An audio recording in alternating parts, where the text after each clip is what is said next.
پہ باقی رہ گیا. یہ دین خدا کو کیوں پسندیدہ ہے؟ اس کے پیچھے کوئی راز ہوگا. ان الدین عند اللہ الاسلام، خدا کے نزدیک دین بس اسلام ہے. کیوں؟ کیونکہ قرآن میں اللہ نے کہا فصل لربک وانحر. اس دین میں قربانیوں کا جذبہ پایا جاتا ہے، اس لیے خدا کو پسند ہے. سمجھ میں آیا؟ یہ دین خدا کو کیوں پسند ہے؟ اس لیے کہ اس میں قربانیوں کا جذبہ پایا جاتا ہے.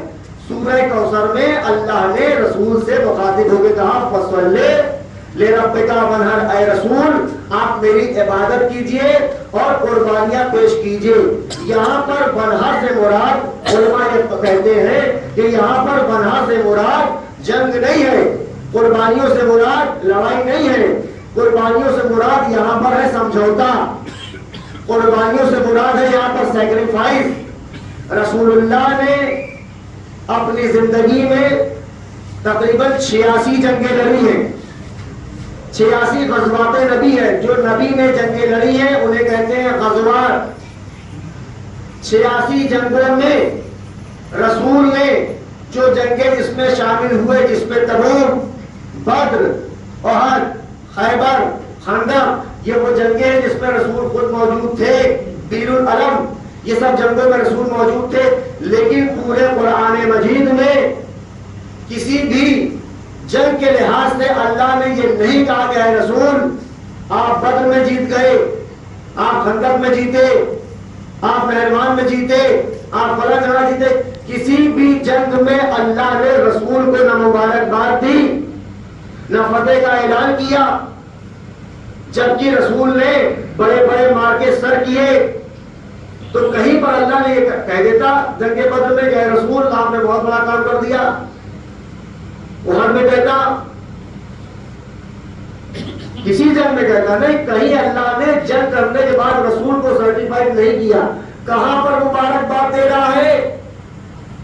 جب جو ہے ہجرت کر کے مدینہ سے مکہ واپس آئے اور حدیبیہ کے پاس رکے اور کہا سب لوگ اس کنویں سے نہاؤ، غسل کرو، احرام باندھو. صحابہ نے کہا یا رسول اللہ اس حدیبیہ کے کنویں کا پانی کھارا ہے. رسول نے اپنا تھوڑا سا نواب دہن ڈال دیا، پانی میٹھا ہو گیا، سب آمادہ ہو گئے.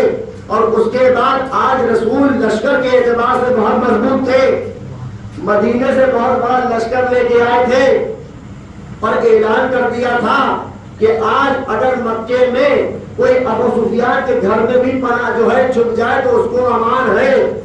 یا رسول اللہ اتنے بڑے مکے میں آج اتنے عوائل بھی ہے، بڑے بڑے دشمن آپ کے موجود ہیں، یہ ابو سفیان کی مثال کیوں دیا؟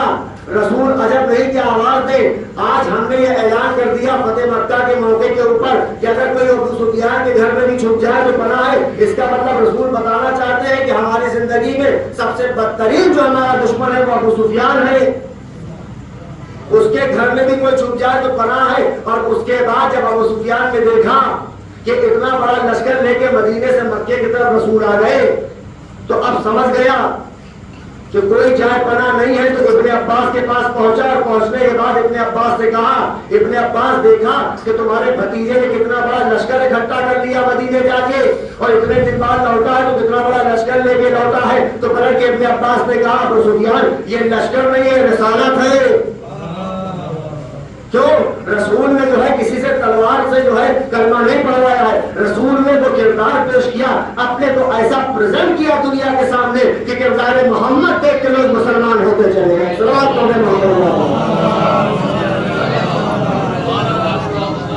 اور صلح حدیبیہ کے موقع کے اوپر اب جب رسول زیادہ لشکر لے کے آئے ہیں، یہ چند افراد ہیں، انہوں نے کہا ہم آپ کو جو ہے حج نہیں کرنے دیں گے، عمرہ کر لیجیے، شرطوں کے ساتھ معاملہ ہوگا، مکے میں جانے کی شرطیں ہوں گی. مجھے بڑی تفصیل سے بیان نہیں کرنا ہے، صرف روشنی ڈالنی ہے. اس بگڑے ہوئے ماحول میں کچھ بتانا چاہتا ہوں کہ قرآن کا اسلام کا پیغام کیا ہے. اب اس زمانے میں بھی اسلام اور قرآن اور تاریخ یہ کہتی کہ ایک سے غصے والے پڑے تھے، بات بات پہ تاؤ، بات بات پہ اتنا تاؤ آ جاتا تھا کہ وہ تاریخ میں لکھا ہے ان کو تو بہت غصہ آتا تھا. رسول تب کے